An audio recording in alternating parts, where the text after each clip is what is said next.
Hey guys, if you're new to the channel, make sure to smash that subscribe button, hit that like button, share this video around, and let's get this up to 1,000 views. You'd really be helping me out. Much appreciated. Free Guy is the latest documentary / movie about Australian singer Guy Sebastian.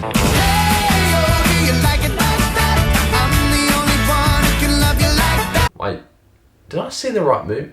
Free Guy is the latest movie directed by Shaun Levy. It stars Ryan Reynolds, Joe Keery, Jodie Comer, and Takia Waititi. Sorry if I butchered that name. I am terrible at New Zealand names, so please don't come after me. This movie follows Guy, who is an NPC living in the video game world of Free City. Now, if you don't know what an NPC is, it's a non-player character, or not a sunglasses person as this movie refers to. It's basically those characters like the strippers and the bystanders that you go around killing with your car or with a bat in GTA if you're a sadistic fuck like myself. So basically this movie follows Guy, who is an NPC, and he goes about living his mundane everyday life, doing the same things over and over and over again until a character played by Jodie Comer comes along and changes everything. Now, straight off the bat, this movie felt a lot like the Lego Movie. We see the main character, who this movie focuses around, living an everyday mundane life. They're sort of the nobody, the background character, and we see them do the same task over and over and over again until they're just like, you know. But in this movie, the guy, literally Guy, is even less than the main guy in the Lego Movie. You can't even play with this guy. He's just a background character. He does nothing. So yeah, it felt a lot like the Lego Movie in that regard. This movie also had some similarities to The Truman Show, where he's living in this video game world. He doesn't even know that he's a video game character, but the whole world can see him, but he doesn't know that there's a completely other real world out there. And so it has that similarity to The Truman Show. This movie doesn't just feel like those two movies though. It does feel original. It feels like it's its own unique thing, using other movies to its advantage.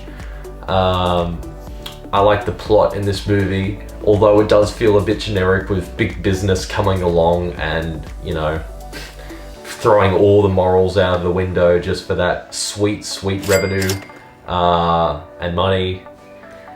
But, you know, it did feel original enough for me to get invested. I found Ryan Reynolds really good in this movie. I found him to be very believable as Guy, as this gullible guy, you know, going along and sort of believing that everything is okay when you got machine guns going down the street on trucks. And he's like, oh, it's just an average day in life. So, you know, he was pretty believable as this gullible guy. And he did bring some emotional moments, which, when they happen, they're very good. So I found he was very good as that character.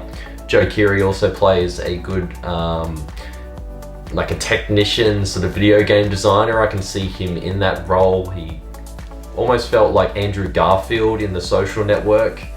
That sort of, you know, that tech guy, like the performance felt a lot like that. And being, you know, fucked over by big business. You know, you could see some similarities with that. A lot of the jokes in this movie did land for me. There were some that were pretty cringe and they didn't work. This movie does use like references from other video games like Half-Life or Fortnite. Like they'll bring different gadgets and weapons in and you'll be like, oh, that's cool. Like just a bit of fan service. And you know, it was pretty good seeing those things. It didn't overstay its welcome and they weren't shoved in your face, like there wasn't an over-reliance on it, but it was cool to see. And there was other, you know, influences shown in the movie like Jacksepticeye and Pokimane from the real world, because this movie does take place in the real world and in the virtual world, like the video game world. It goes back and forth between those two. There's a plot going on in the real world trying to infiltrate the big business and to set things right again. for the little guy that's been, you know, fucked over. I don't want to really spoil anything surrounding that, but you know, that plot did feel a bit generic, sort of like Ready Player One in that regard, where big business is just, you know, taken over. But you know, it did feel original enough to me for it to be enjoyable. Even though some of the lines were a bit cringe and some of the jokes didn't land, it felt really good. Like, it felt like a really feel-good movie to me. There was a scene in this movie that I really needed to see, and it's something that's been on my mind for a while, the concept of nihilism and whether anything really matters. And I just gotta say, thank you, Shawn Levy, for putting that in the movie. That really made my day, and just, it was a really good emotional scene. And seeing that and the message of it doesn't really matter if anything matters, what matters is that this moment right here, this moment is real.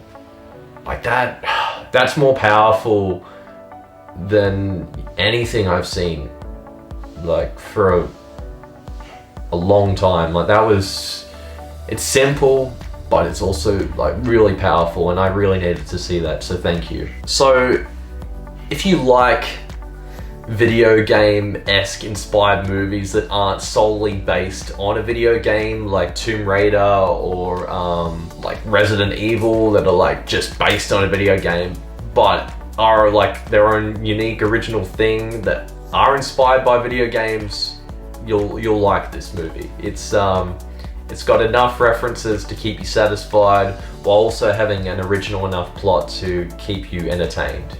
So I'm gonna give this movie a B.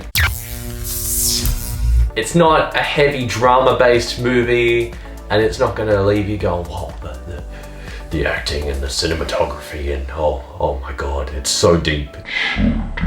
It's not gonna blow you off your feet, but if you're after a really good feel-good movie with some cool action scenes, some cool video game references, and enough jokes to get a laugh out of you, then yeah, this is the movie for you. Leave a comment down below. What did you think of the movie? And did you think it was funny? Did you think it was cringe? Or just let me know your thoughts. I'll see you in the next review.